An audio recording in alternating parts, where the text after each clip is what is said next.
So now I'm gonna play with space and time. Um, I just smoked a cigarette, and filthy habit that it is. Be glad that you're not here to smell my breath. Um, uh, May I recommend, although probably not the best, as it were, quality cigarette in the world, but definitely up there as far as what's available for me. May I recommend American Spirit? It's organic. Um, yeah, if you do smoke. But don't. It's not really productive or useful in any way. A doctor once told me that it's good for you because it focuses your mind and relaxes you. Takes the edge off, as it were. Which I kind of observed, but now that's my argument for not quitting and not feeling bad about smoking. But anyway, sometimes I think it might damage my voice, which could be a problem because I'm working to improve the quality of my voice for several reasons. For if I act, for when I talk to people, and also for singing. Right? But singing is a funny thing because acting too, you kind of have to learn to let go and just accept what it is and not try to be, but you're not. So like,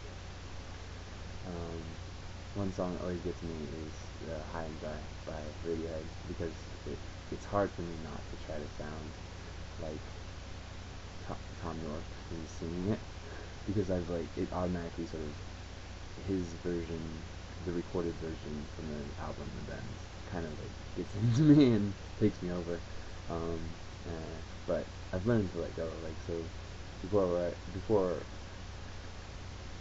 this moment, I would have sung in a way that's sort of like 2 jumps in a week. I bet you think that's pretty clever, don't you, boy? Now I kind of try to do that. 2 jumps in a week, I bet you think that's pretty clever, don't you, boy? Flying along your motorcycle, watching all the ground beneath you drop. And so it doesn't sound exactly like that anymore, which is a good thing for me because I find that I can actually, concentrate on the singing part of it and not the sounding like the song part of it. So, as far as improving my ability to sing, it's good. As far as sounding like it should, that goes out the window, and I don't worry about that anyway.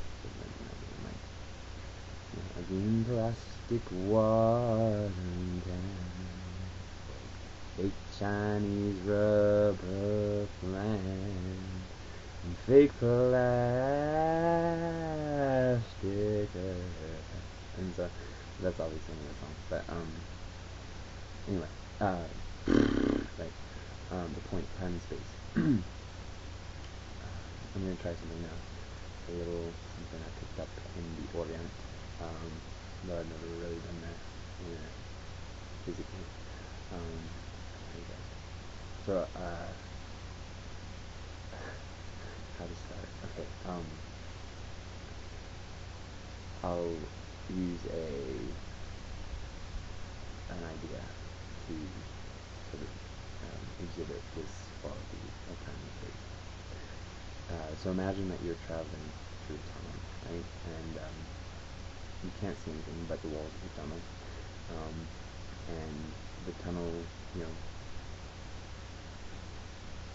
winds and dinds and it's all twisted, but you really don't know where you're going or why you're going that. Just to get to the other side, I guess, to get to the light at the end. And it just keeps going. There's no end to it.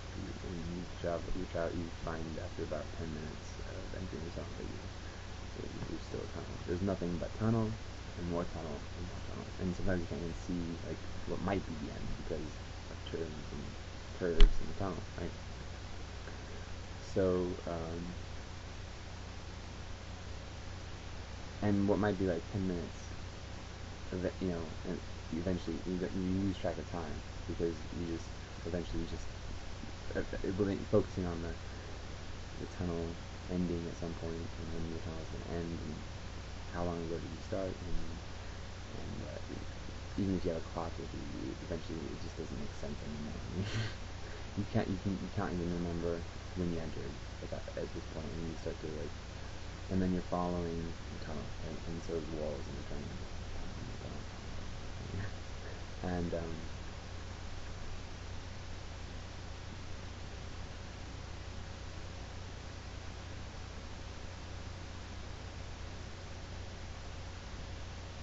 so you enter a tunnel, and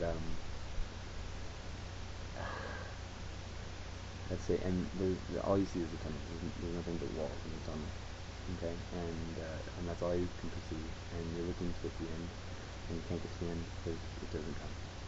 But you can't turn around because the tunnel only allows for one way to travel. So you can't turn around and go back, and you can't back out because let's say there's another car behind you, or whatever, or the tunnel follows you, and there's nothing up there behind you. So you can choose to go to the tunnel or stop. Let's say you stop, and you're sitting in the tunnel. And there's just tunnel, still tunnel, right? And so eventually you do stop definitively, and you begin to wonder why you haven't reached the end of the tunnel because you expected, and most tunnels last maybe 3 minutes max, right? And let's say you're traveling in the East River Midtown Tunnel. It takes like, I've never really timed it, but I think it takes like a minute and a half. And I think that probably would be the longest tunnel I've ever driven through. Now imagine that when you stop, suddenly you see this word, this of like red and white lights, tail lights and headlights of other cars passing by really quickly, like coming through you and passing you, and then coming by you and passing through, and you're running in the other direction. But you stopped, and you in the car you move in real time, but the cars that are outside of you and passing through you are passing in a blur. Okay,